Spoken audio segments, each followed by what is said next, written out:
Mastery of virtues పైన పట్టు సాధించడము అంటే it is mastery of balance. మన జీవితంలో మన వ్యక్తిత్వంలో మంచి గుణాలు ఎంత పెంచుకోవాలి అని ప్రయత్నించినా దాని అర్థం ఏంటి? మన జీవితంలోని అన్ని ఆస్పెక్ట్స్లోనూ బ్యాలెన్స్ మెయింటైన్ చేయగలగాలి. మనం స్పిరిచువల్గా గ్రో అవుతున్నాము అని ఫ్యామిలీ రెస్పాన్సిబిలిటీస్ వదలకూడదు. ఫ్యామిలీ రెస్పాన్సిబిలిటీస్ ఉన్నాయి కదా అని స్పిరిచువాలిటీని వదలకూడదు.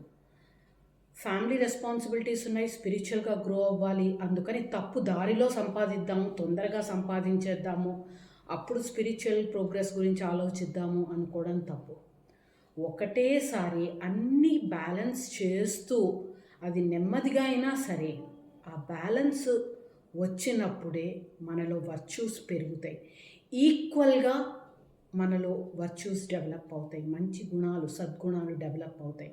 సద్గుణాలు డెవలప్ అయినప్పుడే మనకి ఆ డివైన్ కనెక్షన్ స్ట్రెంగ్తెన్ అవుతుంది, స్పిరిచువల్ ప్రోగ్రెస్ సాధ్యం అవుతుంది. ఒకసారి ఆలోచించుకోండి, మన లైఫ్లో అన్ని ఆస్పెక్ట్స్ బ్యాలెన్స్డ్గా డెవలప్ చేసుకుంటున్నామా లేదా అని. మంచి అయినా సరే ఒక్కటే దాని గురించే మనం తప్పిస్తూ మిగిలిన బాధ్యతలు వదిలిపెట్టకూడదు. ఇది నాకు అవసరం లేదు అని అనుకోకూడదు.